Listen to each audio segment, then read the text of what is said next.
Welcome to Notes from Home, a discussion about the short films that you have just watched. Under the banner, Streaming Rivers, the Past into the Present, the New York African Film Festival is showcasing works of filmmakers from Sudan, Nigeria, and their diasporas. Today, we have the opportunity to speak to some of the short film directors whose work is featured in this beautiful festival.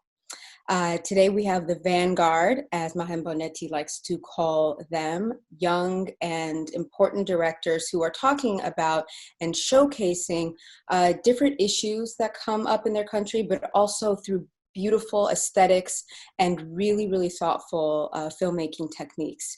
So we'll start off by introducing ourselves. My name is Melay Araya. I'm the moderator of this discussion, and I am dialing in from New York. Sultan? I am Adé Sultan Sangodoyin, writer-director of Cemetery of Doves. And where are you dialing in from today? Ibadan, Nigeria. Wonderful. Hi, I'm Selma Idris. I am a co-founder and partner in Golden Tusk Labs, and we worked on My Sister Sarah. Hi, I'm Sarra Idris, and I'm the director and editor and co-partner with Selma on My Sister Sarah. Hi, my name is Antu Yacob. I'm co-writer, producer, and actor in Love and Submission. Hi, my name is Nwosu. I'm a Nigerian filmmaker, and I wrote and directed Troublemaker, and I'm dialing in from New York. Hi, my name is Lande Yoosuf. I'm Nigerian American, and I am the director of Love and Submission, which is Antu's piece. Well, thank you all for coming. I think it's important to note that these films are really exquisitely made and are very intimate looks into different issues that I feel like you're all playing with and exploring through cinema. So I wanted to start with Sultan. In your film, you make it a point not to feature any language out loud. Would you just speak a bit about silence and the use of silence in your film? It was a choice we made because basically people in the protagonist, Nigeria, people of his sexual orientation lack a voice. So we didn't wanted the audience to feel that frustration, that. Even also while he wrote the poem as well, just so people feel just how he feels he has so much within, but he can't really share, he can't really speak out loud. But that's ultimately the reason it was made as a silent short. Yeah, and in your work, as with the other films that are showcased here, there's a real attention to staging. So I think about some of the images, for example, when the older man is in the foreground and the boy is back in the car after the letter has been buried. Spoiler, sorry. After the letter has been buried. And it's a very striking image. Can you just tell us about not just how you came up with that, but how you moved from all of these images and also the use of stillness in these changes? Would you just speak a bit about that? I mean, we tried to use a few. I tried to use a few things to tell the story. I believe in just in the visual language of storytelling. So ultimately, it was essential to use lines and to also use constricted spaces. So the shot you saw there was important because I wanted to put the boy, to have a line to show the dichotomy between their positions, and to also put them in boxes where it's the young character, the young boy, who's absolutely aware of, the restrictions, in society, what he's feeling. But the man over there is absolutely, it's like a subconscious sort of grab. He's in prison, but he's not really aware. So it's just to put them in this space where one can see those restrictions and to have clear demarcations as regards to their positions. But in terms of stillness, essentially, it's just like a style that I like. It's influenced by the filmmakers that influenced me. Essentially, like Hu Xiaoshen, Edward Yang, Idris Awudralgo, who's a wonderful Burkinabe filmmaker. I mean, yeah, that's really, that sort of choice came from those filmmakers. You know, and in talking about filmmaking techniques, Selma and Sarra, I was really struck by the use of Instagram Live throughout the piece, and how this is now a new tool, right? It's there's in documentary footage, there's on the ground footage, more and more we're seeing cell phone footage, but now there's Instagram Live. Can you speak about using social media video footage in the documentary? Yeah, it was actually really amazing because for me, it was one of the first times I had done it to that extent. I had used, found footage of people or personal moments, but to cull from this library of social media is amazing because you get all this metadata. You get the time it was taken, the place, comments about it, and almost in a way different angles because more than one person in something like the Sudan Revolution, more than one person experienced it.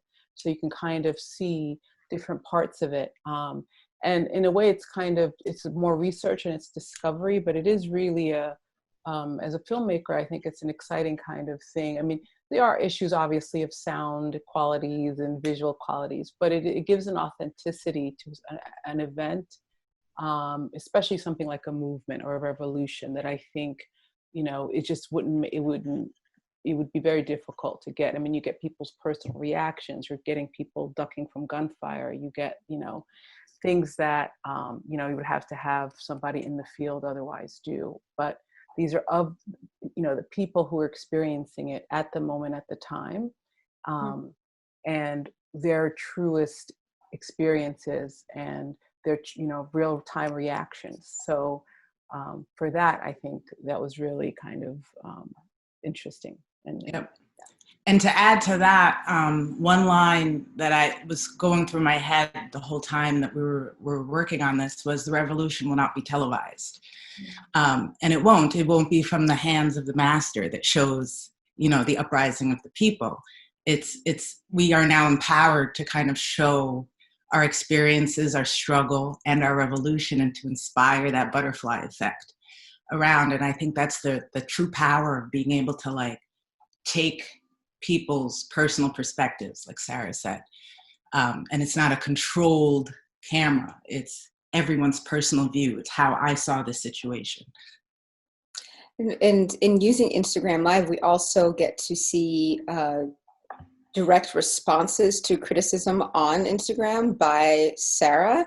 And I was wondering if you can speak to her as both the subject and the choice of subject, but also filming the intimacy of conversations with her brother, and that choice in thinking about the revolution and showing the revolution, but through this very specific lens and intimate conversation as well. It came about in an interesting way because she, as Selma I think mentioned earlier, she's someone that a lot of us of all ages of Sudan currently look up to because of her boldness and just candor. And she honestly, during a time where there's a blackout, the government had shut down internet, but also certain cell phone companies were shut down. So there literally was a time where very few of us can get in touch with any family members as this is erupting. And sources like hers, because she had, connections on the ground and people texting from different countries, and she was able to kind of become our own local news source for us. And so her importance is more than just, someone who has an opinion. She genuinely connected us to our, loved ones, but our country. And for us in the diaspora, it was our only way to kind of get information. I mean, even on the ground in Sudan, they weren't really covering the revolution, and they were not really allowing foreigners, and they were having a crackdown on news reporters. So her and a handful of people really kind of helped fuel it. They told us where protests were going to be here and also locally. So her role for me is invaluable. And so when we had the opportunity to pick someone And I know Mahin and us had spoken, and she wanted something of the time that just seemed amazing. And also we're coming up on kind of almost a 2-year anniversary from the start of it. So it seemed timely. In terms of her brother shooting it, Amin is also, he's also a partner in Golden Tusk Labs. And so when we were kind of thinking about this, we thought of her first, didn't think of him actually interviewing her at all, because they run in very different circles. Like he's, does work on ESPN, he's a sports guy, and he's less connected to the diaspora, or at least to Sudan. And so, but I think something in him wanted to kind of connect. And in the film, he talks about how he almost felt, he asked her, how do you feel about me? Because you're such an activist and I'm not, are you ashamed of me in a way? And so you get these beautiful moments where, he represents it in a way, he becomes a representation for us who weren't really able to do much except watch. And so and then, you also see that her issues and like how she even feels guilty. So it's like, I think it just kind of captures it in a very intimate way and in a very just realistic kind of view of what happened. And we all had to kind of, have a certain amount of distance from this event that was, the biggest thing for, in our lifetime in terms of, revolution in Sudan. Yeah. It also allowed us to show the different perspectives and relationships to the revolution. So Sarra, who's somebody completely in it, bathed in it, was, even though she's in Phoenix and removed from it, was spending every moment of her waking moment and day on it, where the rest of us were kind of like going through the motions, much like Amin, with this backdrop in our heads of being worried. And he even mentioned that, he was sitting out just talking to friends from Sudan, and they brought up the revolution, somebody who had just come back, and he was brought to tears. Like he just started crying just from the guilt. And I think a lot of us throughout the diaspora feel that survivor's guilt of, I'm away, I'm not dealing with that. I care, and I really, truly, deeply care, but you just almost feel helpless. So to see that contrast between somebody who refuses to feel helpless, like a Sarra, and is completely engaged, and then to understand her perspective with that. Like, it's not like she meant to do it. And you'll see that, all of you all see it, we'll see that more in the film. It's not like she meant to do it. She kind of just assumed the civil service role, where, Amin didn't mean to be disengaged, but that was just the nature of where we are. We're trying to survive and live outside of our countries as well. So that relationship and being able to talk to those different perspectives was really a blessing, and having those two be siblings and be able to have that conversation. While we're talking about diaspora, Love and Submission, clearly shows us someone who has somewhat recently arrived, but it's never quite named. The political conflict is touched upon, but never quite named. And I thought that was very interesting. I mean, you, as someone from the same country, you look at the home and you can immediately tell not only that it is an Ethiopian home, but that in particular it's an Oromo home, right? Based on the artwork and the images. And there's that mention of the fasting in response to political turmoil. And I was wondering if you two could speak about the domestic, using the domestic space in order to explore or at least hint at both an inner turmoil and also a political turmoil at the same time without naming it. And I was wondering, Antu in particular, if you wouldn't mind speaking about that. Yeah, well, I'm an Oromo Ethiopian-born, American-raised, person, and I certainly understand that. I've spent most of my life here in the States, but there is a constant conversation between my parents and everyone back home, and even if I'm not around them, it, as I'm sure a lot of lot of people in the diaspora have it running in the background, somewhere in some crevice of your mind or in your state of being, no matter how active you are or how inactive you are. It's just a part of what you carry around with you. I think, I even think that it walks around in your body, which is something that we didn't quite yet get to explore in Love and Submission, but we did use those pieces in Urji's home to show that like the connection is there. And the character herself was a lot more of an activist than I have ever been. You know, I think my activism has kind of shown up in the last year because of Instagram and social media, and it just being finally, you know, the political unrest being shared in terms of people just giving you access to the information when for so long it wasn't accessible. So Urji, it was a part of her.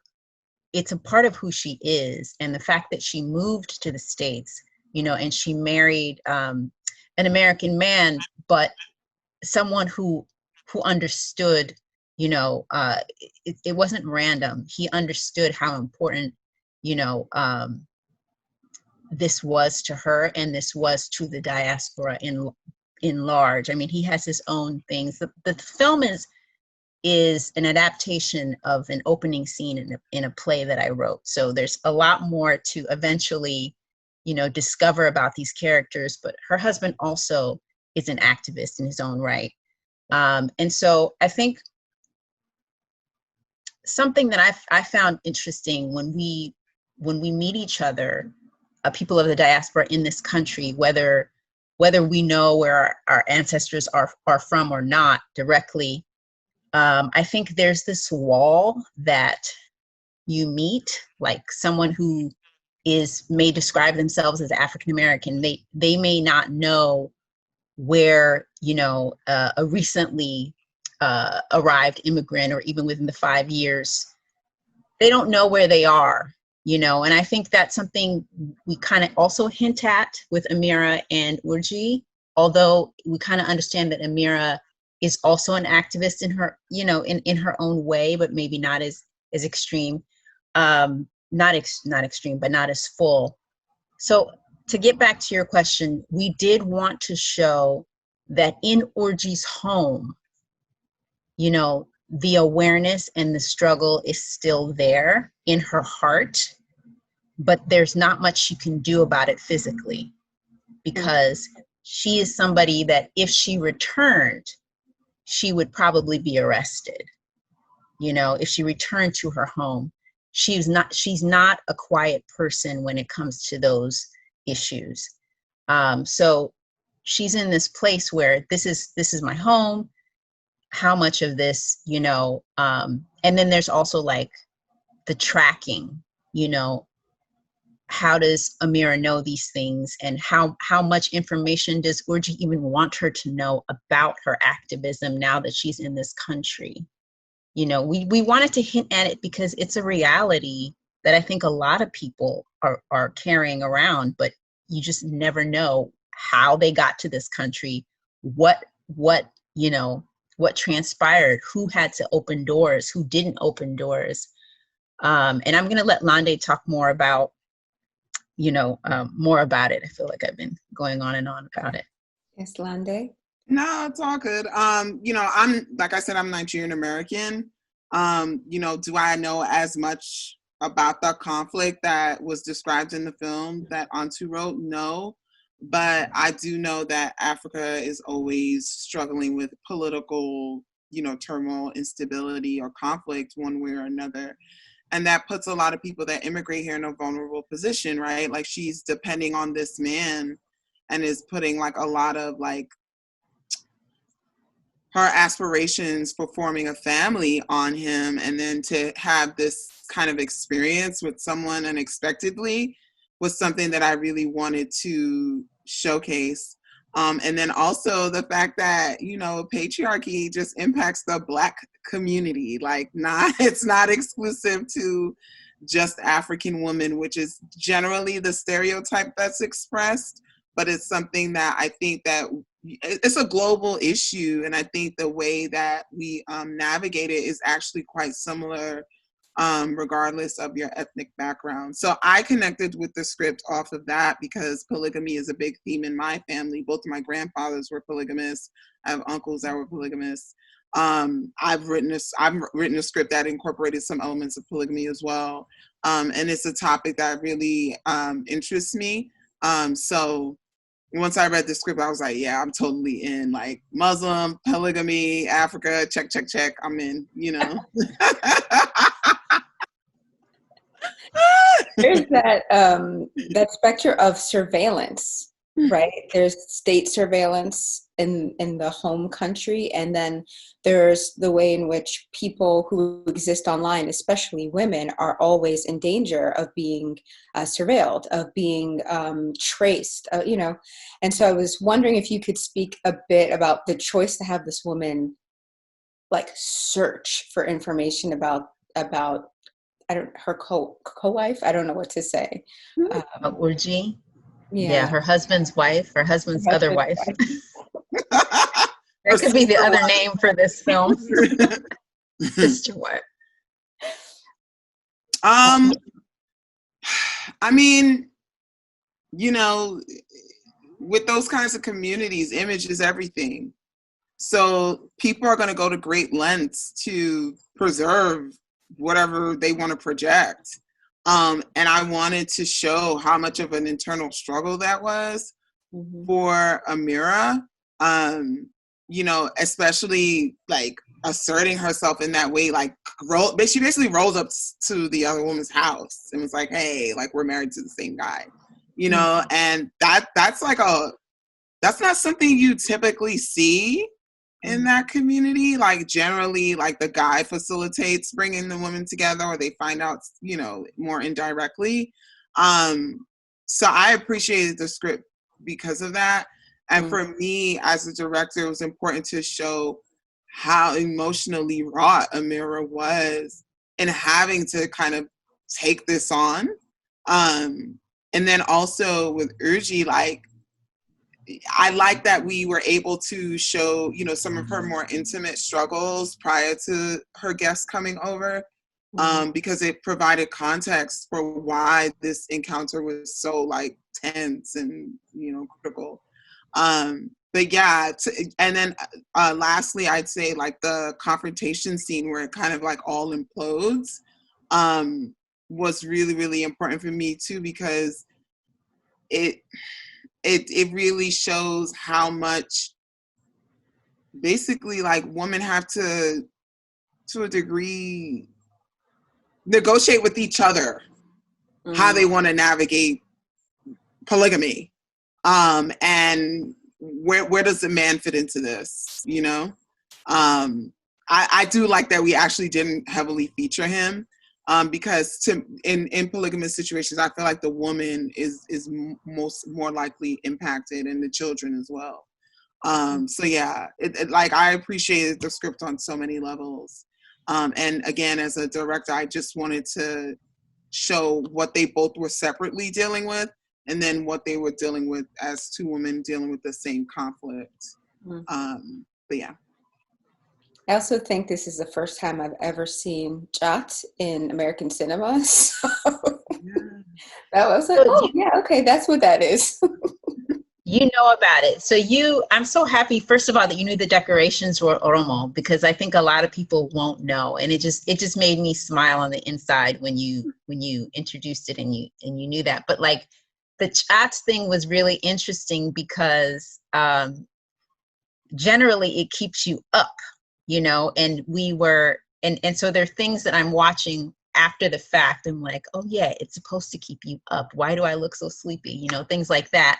But that was interesting because we were using sage and basil and things like that. And I don't know if anyone has ever chewed sage, but myself and my fellow actress, Kiane, we were chewing sage and our eyes were watering and we were feeling something. And We were like, I think we have to stop the sage. Let's switch to the basil. I remember that. Yeah, it was like super bitter. Yeah. It was really, there was something going on with our bodies that we didn't expect. But I just want to go back to your question about Amira using, you know, the internet and trying to like find Urji. I think that some of that she did on her own, and she was really like, she had to, because her husband may have, he obviously told her more about Urji, because he told Urji nothing about Amira, but she needed to get to a place where she could, you know, meet this woman and like really try to unify this family unit if it's possible. And I think it's an interesting question you asked, because we have so much information at our fingertips right now on the computer, and we have so much time. And the things that we, you know, the information that we have access to about each other, I find it to be really interesting, you know, because you kind of have to like put up a wall and figure out when does it become close to obsession, and when does it come like, when is it just normal searching? And with Amira, you know, I don't think she's obsessed with Urji. I think she's trying to understand this woman, and also at the same time, there is that little bit of like what she might feel a hint of jealousy that she's trying to deal with. So like when you're trying to deal with that, you're also trying to look at the whole person. And she doesn't have access to Urji, so she had to resort to the information her husband gave her, and then whatever she could find. So there's something interesting to think about, like what we get about the person on the internet, you know, because we get so many tidbits of each other, but we don't get everything, and it's so easy to just buy into whatever we're seeing on Google about whoever we're researching without, you know, the whole experience. Yeah, I mean, we can curate whatever image we want, and people can make assumptions about who we are based on those things. So that's a tough line to toe with, you know, because who you actually end up meeting might not be what you found, you know. Right. Yeah. Well, Olive, if we could move to you, your film deals with, as a lot of, I mean, all of these do to some extent, events in the past that are not quite yet in the past. So, for example, your male lead, the young boy, doesn't know just how fresh the wound is that he's playing with, because he's playing. And I was wondering if you could just speak about the sort of like sleeping giant of this conflict that was decades ago, that shows up and actually is kind of the crux of the film. Yeah, I think that's exactly right. I think, you know, it's interesting, the late 60s, early 70s isn't that long ago. You know, both my parents were alive, my dad lived through the war, and yet there is a strange kind of amnesia that's occurred where it's really not, you know, I did all my secondary school in Nigeria and we never learned about the war, which I just find to be shocking, you know.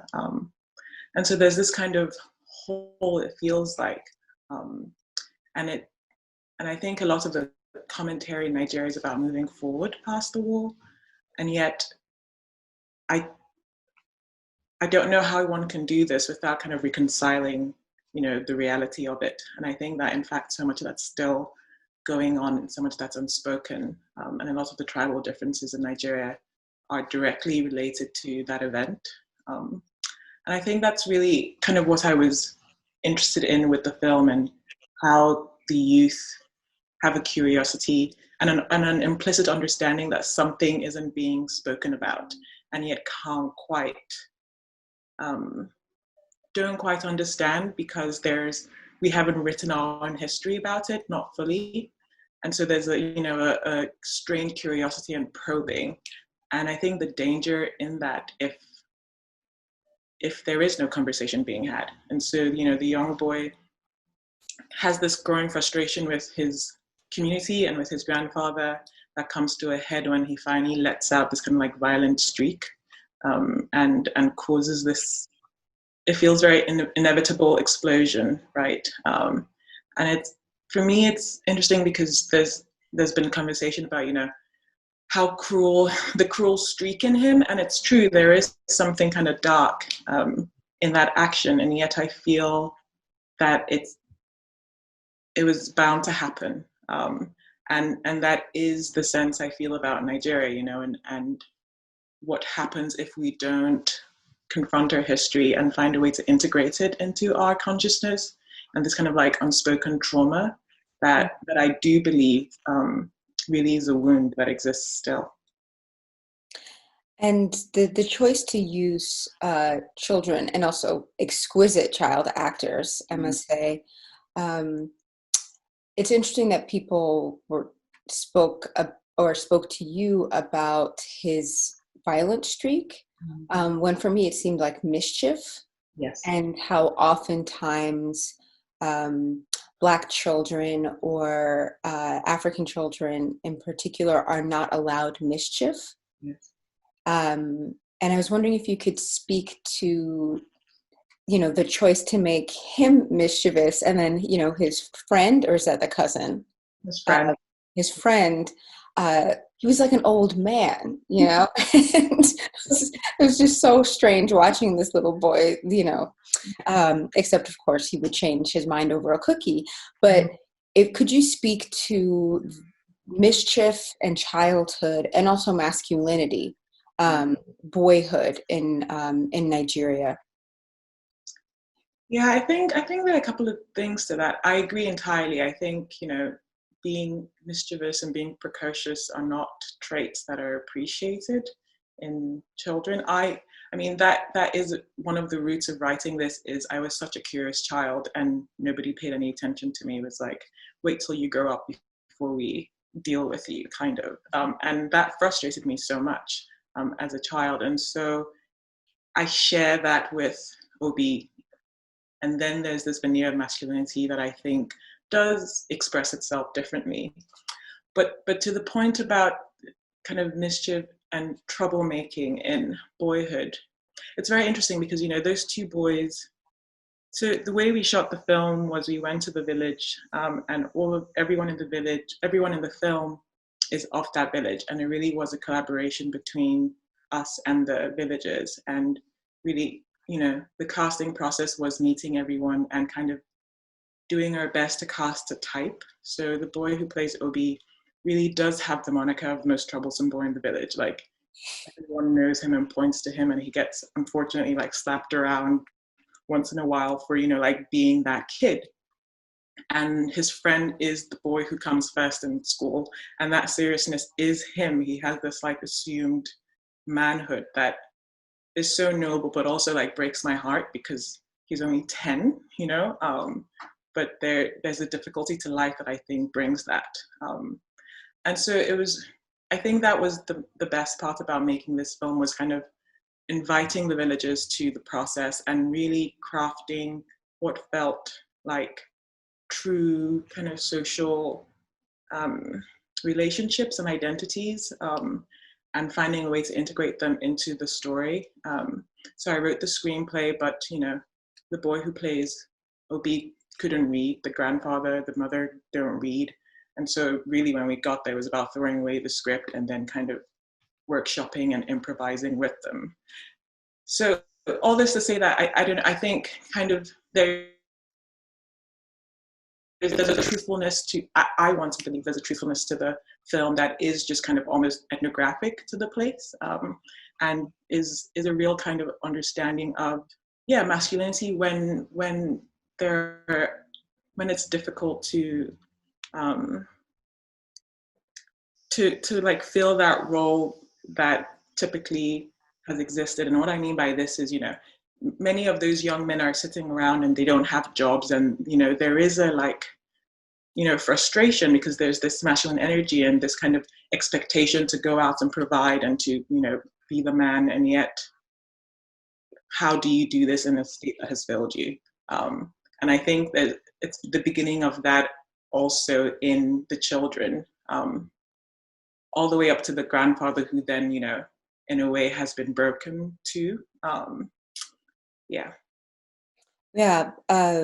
One more question about that was that it felt like in every scene there was someone working, generally a woman doing something, and even the scene with Obi's friend, he's doing schoolwork. But when you get to the square where the actual first act of violence takes place, it's people who are not. Mm-hmm. And I was wondering if you could speak about that choice in the script. Yeah, I mean, that's exactly right. For me, it was very important because, all the speaking characters apart from the mother are men, right? But I didn't want to erase women because women are always present and always working. And it's my experience that that's exactly it. In every scene where there's a woman, she's working, right? She's like cooking, or she's washing, or she's caring for the children, braiding the hair, and is, busy doing that. While at the river, the men are the ones who are sitting and chatting, and the older men are sitting. And in fact, again, it's how it has worked in that village. Many of those older men are drunk, is the truth, and are just kind of sitting there. And in fact, Obi says he's bored, right, which is what causes the entire thing in the first place. But he could just help his mother. So there's this kind of interesting play of, who does what is responsibility and role, and what that causes as well. Because if the men would join the women in the work, then, will there be that gap that then gets filled with sometimes violence? Yeah, and I mean, on the topic of masculinity, Sultan, the film is really intimate, and this is, I think it's the second part where you see more of the interactions between the boy and the man. There's a lot of affection shown through silence as well. And I was wondering if you could just speak about showing male bonding on film in a way that is very tender and frankly is definitely not often seen in any cinema. Could you speak to that and why you thought that was important to do? Oh yeah, obviously we don't often see those things during cinema, which is very important to me. In terms of like narrative, I try to tell the story through a first person narrative perspective, and so the whole thing has been experienced through the young kid's eye. But I felt like it's absolutely important to represent these people in a way that I have experienced, with regards to people in that community in Nigeria. So ultimately it's stuff that's not really often seen on screen here, and I feel like it's very important because it's essentially part of our reality. It's part of the fabric of society here. Even though people don't talk about it, people frown against it, but it's very important to put that out there, to show that in Nigeria, like anywhere else in the world, people come in different configurations, internally, externally. They're different colors, and each identity needs to be respected and accorded the respect of that you'd give it any human being, essentially. Would you just tell us about how the response has been to this film? Have you been able to show it in majority LGBT settings, or where has it gone so far, and what has the response been? Yeah, actually, the truth is, I started making the film in 2017. Ultimately, was trying to apply to film school, and it grew. Essentially, just grew. I shot the first two parts, the second part and the third part first through the course of a year. And I mean, the people I showed it to in Nigeria just felt like it had to be finished because it didn't feel like it was a complete story. So I went back to we came back after we were able to raise money because we wanted to shoot. We shot the first parts in Lagos. We wanted to shoot away from Lagos because of the landscape, because it sort of tells its own story as well in terms of the emptiness, in terms of being known, in this vastness. So yeah, we finished it like in 2018, December, and then it screened at Africa. It was absolutely, the reception was wonderful. It's great, really. But aside from that, it hasn't really gone far, to be honest. We showed at Screen at Africa, and last year we had a screen. Sorry, this year we had a screening at the Brazil African Film Festival. We had a Q&A like this one. It was absolutely wonderful as well, and we screened at Film Africa as well. And it was absolutely, it's been wonderful. Like, the reception has been great, and then this is pretty much where we are now. But in Nigeria, like I mentioned earlier, the intention for me is not so much the reception, but in terms of how people react to it. Because ultimately, for me, it's a story about childhood. And for me, childhood is the most important. It's one of the most important periods in your life, in anyone's life, because it's the first time you come into contact with the mysteries of the world, and you're trying to make sense of certain things. And there are many children who don't have adults to help them navigate those murky waters, and there are other kids who do. And either way, I feel like whatever happens to you 11, 12, 13, when you're coming into your sexual awareness or any other thing, really could cause limitations, or just basically help you forge ahead. And that these things, you don't realize, these limitations, if that's the case, until you're like in your late 20s, early 30s. But in this situation, it's the boy sees it, and it causes him to have thoughts about rejecting himself. But ultimately, what I'm saying is, to go back to your question, the reception I want is for people, adults, to understand how varied humanity is, especially in Nigeria. And if you have a child who's going through certain things, it may not even be a case of sexuality. It's just to be able to come to you, and you're able to treat the person with compassion, and to give the person an audience. It could help the child. It could absolutely, do so much. For example, like, there's this conversation I was having with a friend the other day, and it's the same with me. My friend is Igbo, and he said to me that when they were kids, like, kids aren't really allowed to talk amongst adults. And when you hear, like, if you have adults talking, and I suppose this is basically, perhaps it's a bit, maybe it's African, but then when you have adults talking, you want to weigh in. Like, they tell you, like, Michunu, or like Dake Yoruba, so it affects you. You're not able to really express yourself, and as you grow older, it sort of like formed the way you engage with people. So I feel like what's important is for people to see this film and then engage with younger people differently, and just human beings, in varying forms within the country. Thank you. Well, 3 of your films deal with young people. Sarah's not a child in the way that these others are, but she's a young woman speaking out and archiving a revolution. And I was wondering if you could speak to just sort of like older responses, or older people's responses to her activism and to her online presence. She has had an interesting journey. So on many levels, pre-revolution, meaning pre-2018, December 2018, there was definitely different revolutionary attempts before, and she was active even then. Mm-hmm. She had, a very mixed bag of reaction. Sudan, or at least Khartoum, where she's from, where we're from, is mostly Muslim, predominantly Muslim.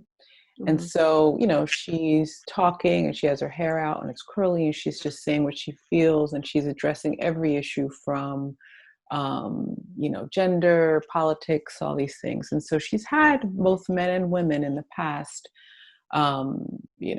through her social media, just reach out and say some very disparaging things and So she's had this journey, but she's in a way kind of developed a tough skin. And it's almost like that all those years and those journeys have led her to the point where she's able to kind of confront and say these things about the revolution eventually. Mm-hmm. But yeah, she's had a very interesting journey in social media. And I think people have come around. I mean, something that's discussed in the film is this idea of kandaka, which became kind of the equivalent, it's basically a strong Sudanese. Initially it's about the queens, in ancient Sudan, but it's become now a term about strong women, especially during the revolution, because it was heavily led by women, and the women's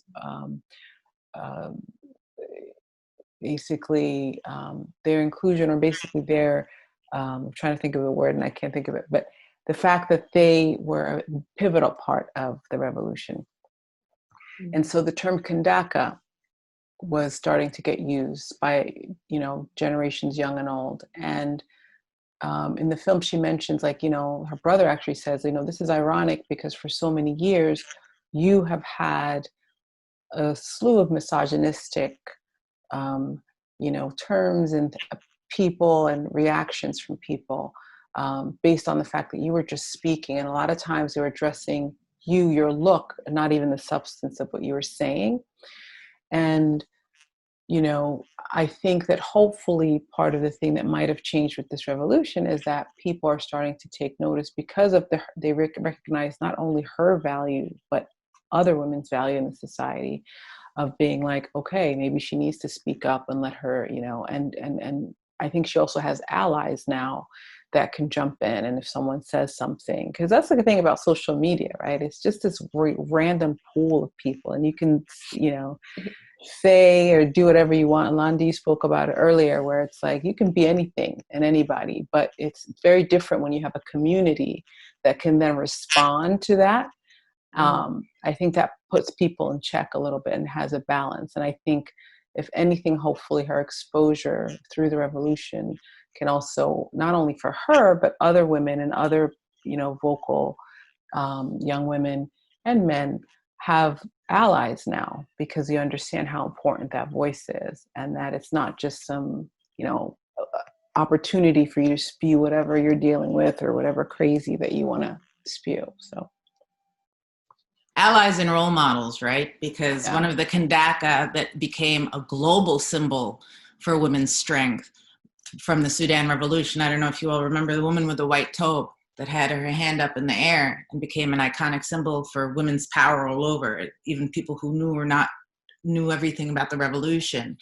But yeah, that kind of power was realized. And the past revolution, like when we had the Sudanese Revolution versus the British, I still recall and that feeling of when my mother and my grandmother would tell me about the women in the white tiab. That's what we wear, that kind of looks like a sari, a tobe, that would go and block the British from being able to get into the towns because they weren't going to knock down the women and all that kind of stuff. So we've always had this strength, and to be reminded of it, like Sarah mentioned, it's for her to be able to pull the allies around her is important. The other thing too is Sarah mentioned this too, a lot of the misogynistic comments and the negative commentary wasn't coming from men, it's coming from women.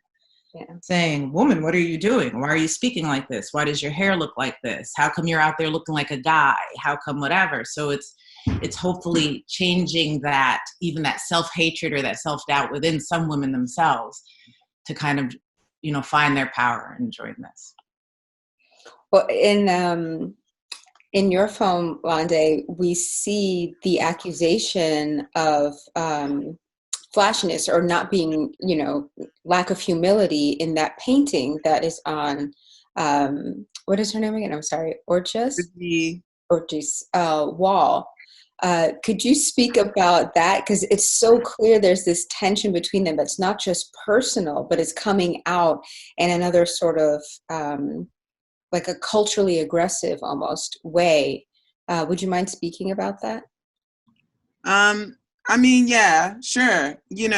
Modesty is emphasized in Islam. But like Antu said, Amira entered the space already to a degree jealous of the relationship that Urji had with Damon. So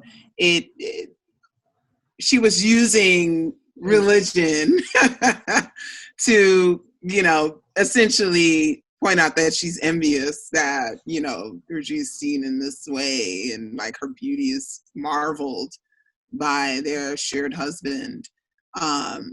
So that I love that we used a nonverbal tool to communicate more of the tension that was essentially building in that scene. Antu, feel free to chime in. Yeah, no, I agree. Amira is way more modest, and seeing this painting, the first question in her mind is, why didn't I get it? What is this? And it's not like the painting is up outside on walls, because that's a completely different thing. It's in her home, and even that troubles her, because it feels like it's too shallow. Mm-hmm. From Amira's perspective. It's something that doesn't come up is why the husband hasn't said anything. And I think Amira has wanted to have this confrontation for a long time, or conversation, but the fact that Urji hasn't been able to conceive, this is why, it keeps being postponed, the conversation. So there's this sense that Amira feels like, why is Urji being held? Why are we holding her in like handling her so gently? And why is this paint, like, what is this? This has nothing to do with her role in this unit now. She's just, so yeah, there's a lot Amira's working through.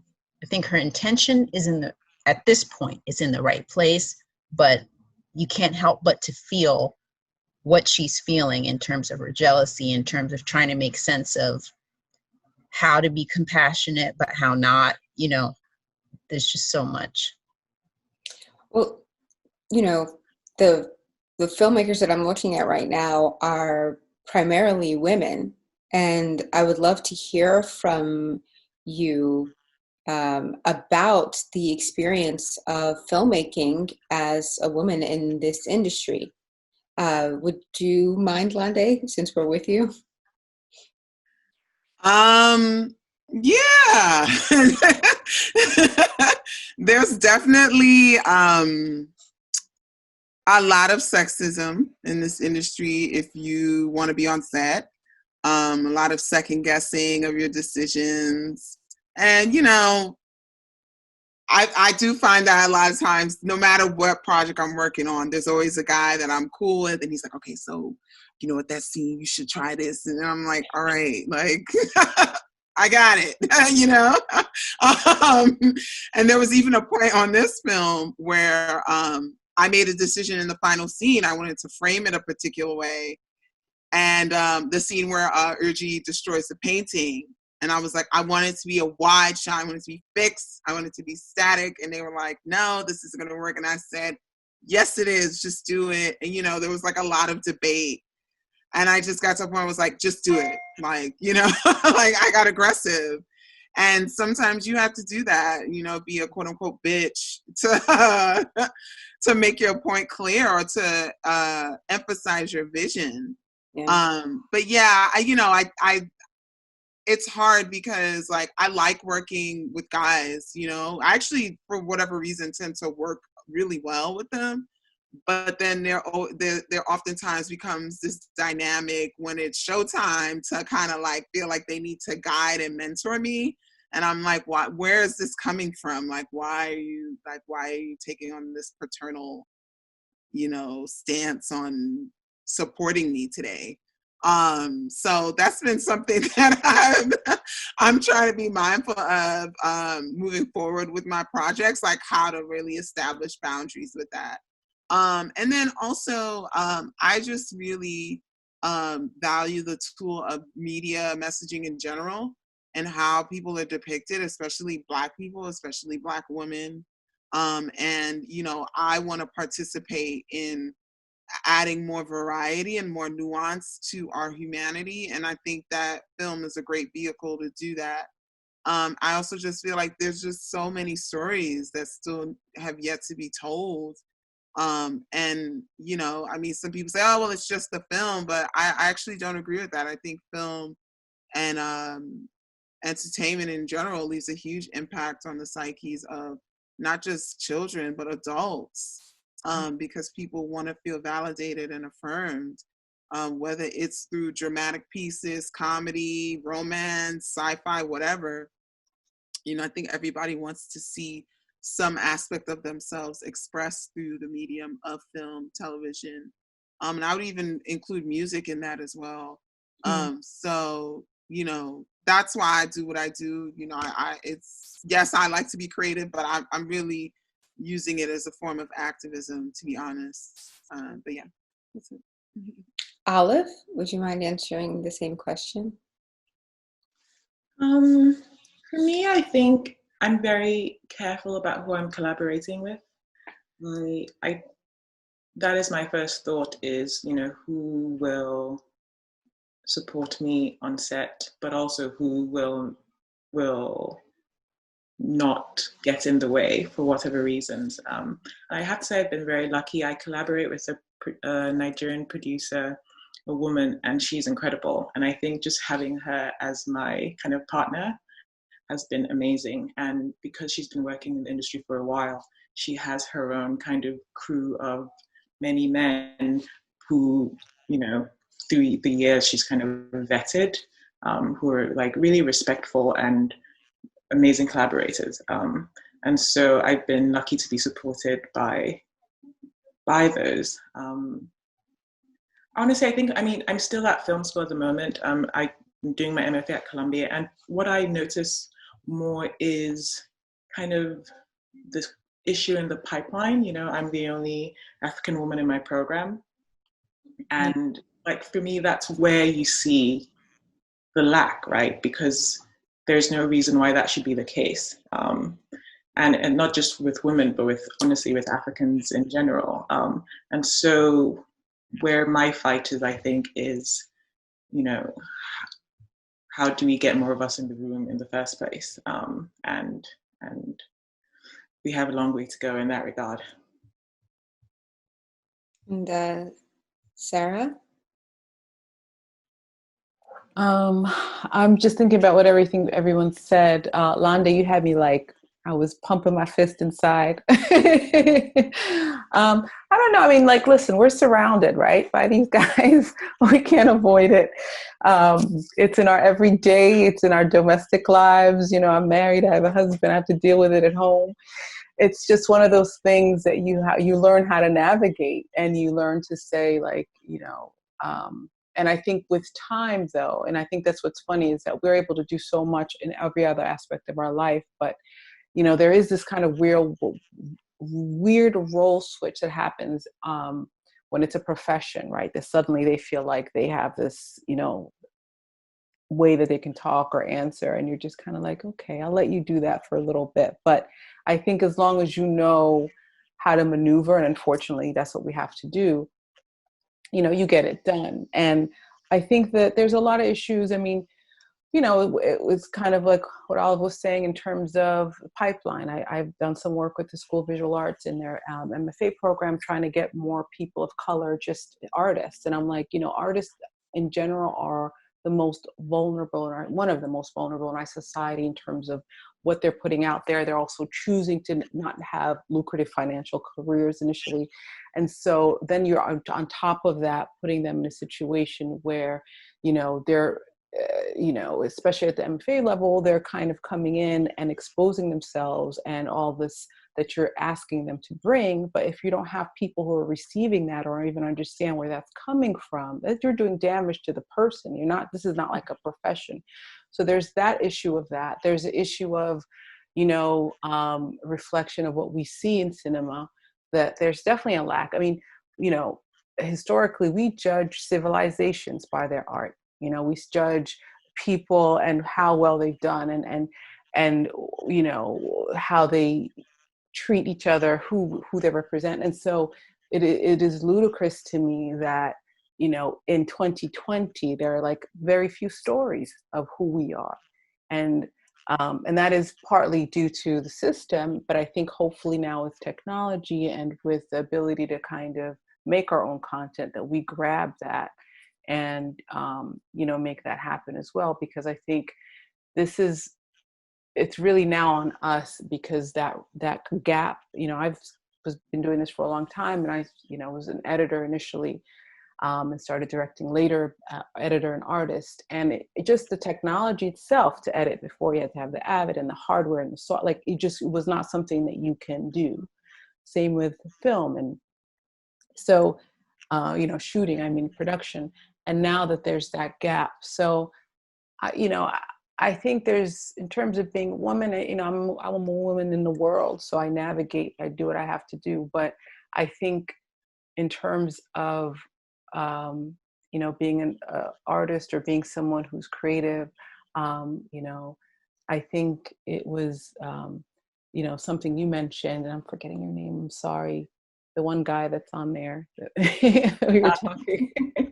You mentioned that earlier about having spaces where people encourage identity, no matter what that is. And I think one of the things in Black communities, Black and Brown communities, is we have to encourage our artists, because we have to see and understand that they are the path that she allows us to see ourselves. They are the ones that provide inspiration. They are the ones that provide documentation of movements, of things that are happening in your life, and even of intimate issues. They are the ones who document, like, you know, what's new social norms. And if we don't encourage people to do that, then we are, you know, voluntarily allowing others to make those kind of decisions and, you know, documents in history. So, yeah. And we have a woman producer with us. I feel like we don't talk about that enough. Yeah, my journey really came from a place of brand and identity. I was a creative director for a long time, and then had been working with my sister. Been working with my sister for years now, helping produce film and also writing with her, because I am a creative, but in more of a writing aspect, and a musician as well. And in music, in film, in the arts, in professional environment, whatever it is, if you're not the majority that holds the pen, you are going to be marginalized, and your story is going to be told for you. They call it programming for a reason, you know, television programming, children's programming, whatever it is. And that's kind of what I've dedicated myself to, is having a hand in the programming. As people discover where we're from. When we first came to this country, nobody knew where Sudan was from, where Sudan was. To this day, I have friends that are like, oh, friends' parents are like, your Nigerian friend Selma, or your friend from Suriname, or whatever it is. Like, they're still getting a grasp of it. So as they're trying to learn, and as they're going revolution, rather than have that French team fly in and do a video on Africa, we all know this story, or the German embassy gets a commission to do this film on Ethiopia, or whatever it is. Rather than have them own that programming, it's important for us to take those reins. Now we're fighting a lot of traditional things, like, for example, in our family, you couldn't grow up and say, I'm going to grow up and be an artist. They'd have been like, no, doctor, engineer, pick one. Yeah. So it's going to be generational. What I get excited about is watching the youth now, the 20-somethings, the 30-somethings, the folks that are in school or right before school that are saying, I'm going to be a filmmaker. I never heard that from my peers. Like, Sarra was an outlier. Sarra was like, my dad and my mom, thank goodness, encouraged the crazy in her photography and her art. But that was a rare thing to see. It was a huge evolution in our father, Allah yarhamu, he passed. When someone asked him, like, oh, you did all this work and you came out of your country and your daughter is an artist. And he said, that means I'm successful. I'm so successful that my daughter can go off and be an artist. And that blew my mind. And it also changed my perspective. And it also put me in a place where I said, I have to produce this work. I need to make sure that this work gets made. And is it tough as a producer? Yes. Do we learn how to navigate? Do I think Black women, part of our magic is the fact that we know when to be quiet, when to be cute, when to come in, when to take over. And we have every layer and level of that because we're still here, even though they've been trying to destroy us. The fact that we're still here, we have a certain skill set that can help lead and open these doors and set up these spaces for all these artists coming after us to come through our production companies and our development companies and put these stories out there. And then we can start owning on verticals the areas that you shouldn't be going to some production company that doesn't know who you are or where you're from. You know, we should have these pockets everywhere. So in addition to supporting the artists and supporting the editors and the writers and the musicians, we need to build the system. So there's a place for everybody in this. We need business people, we need finance people, we need PMs, we need everybody to build the system to make sure that we control our programming. Wow. Okay. It's a rallying cry. Before we close, 2 thoughts and questions. There are a few countries represented here. We've got, as always, whenever there's like an African art space, I feel like it's half Nigerian. So we are basically the same. So, Nigeria, the US, Ethiopia, Sudan. I mean, the last year in all of these countries, history is really one for the books. And I know not everyone can sort of speak or feels comfortable speaking about everything that's happening here in the US or even abroad, but is there anything you think or anything that's activating you that's happened in the last year? I mean, obviously, your work reflects that, but if anybody would like to speak about that. I think a renaissance is on the horizon. Actually, I think we're in the throes of it developing. And the old guard is resisting, and they need to move out of the way. I just honestly, go, literally. They've been stealing, looting, and selling their people out for how many, for ages. It's just it's time for a change. The way things are going, it's just not working. And also, I mean, not to get too philosophical here, but, I think Western society is also going through a transition, and Black people need to be ready when it really is over. What are you going to do? I think that we have relied heavily on the West, for economic security and professional security, and rightfully so. But I don't know if in 20 years we're gonna continue on this path. So while uncomfortable and tragic to see these things take place, I don't know, I'm optimistic that on the other side of this, there's going to be a better society. So it's just really about being aware and being attuned to, and anticipating how you can strategize what could be coming next, because none of us really know, But yeah, that's all. I think it's also about connectedness. I think this is the most I felt the connected of Black people globally. And there's something so exciting about that, I'm based in New York, but my mom and her family live in the UK, and my dad is in Nigeria. So within these 3 continents, just feeling, like you say, the protests that have been happening in so many countries in Africa, and then the protests in the US, and I was here for the New York protests in May, the Black Lives Matter protest, and being part of that, and then feeling honestly the energy of that, I think, was what helped the protests in Nigeria. And like, it's amazing to like feel that happen.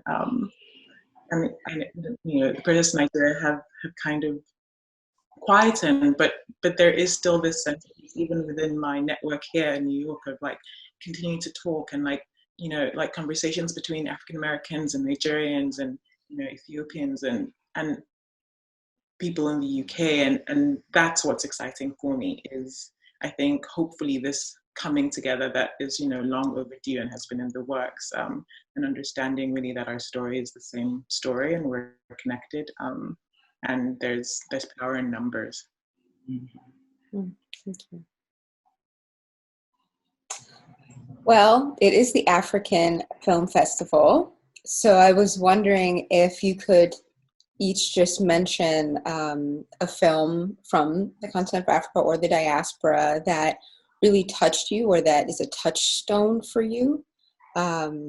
So Sultan, would you mind? Yeah, I'd say I can mention two. Can I mention two? Can I mention two films? Just one film. Oh, you could mention a catalog.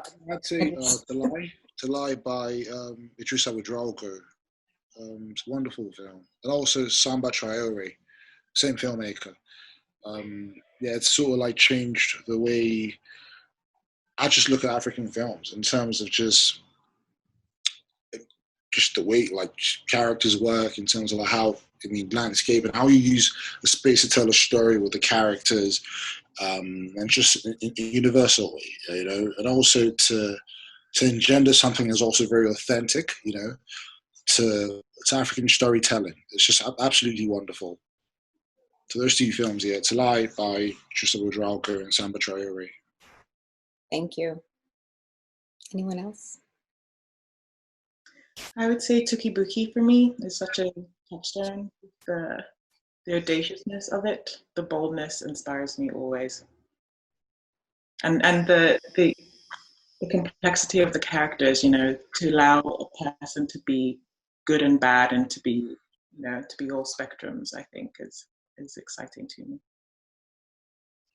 Well, I am also interested, just before we sign off, what are people working on right now? I'm working on the short, but at the same time, we're trying to raise money for it. But so what I've been doing the last few months is to shoot short exercises. You know, while I'm waiting, I can actually, you know, bring friends over, have a camera, we can get sound equipment as well, and then we have like 6 hours in a day, and we go to some place, I write a really short script, 2-3 scenes, and we film. And it just basically sharpens your mind, working with actors, you discover new things, techniques, you know, you work with like interrogation, you see how things work, you know, in preparation for my short. So that's what I'm doing now. You know, every month or, you know, between 2 months, you know, I gather friends and we go out there and we film. I mean, depending on the time that I'm able to, you know, completely erase that money and shoot my short. Thank you. Sarah?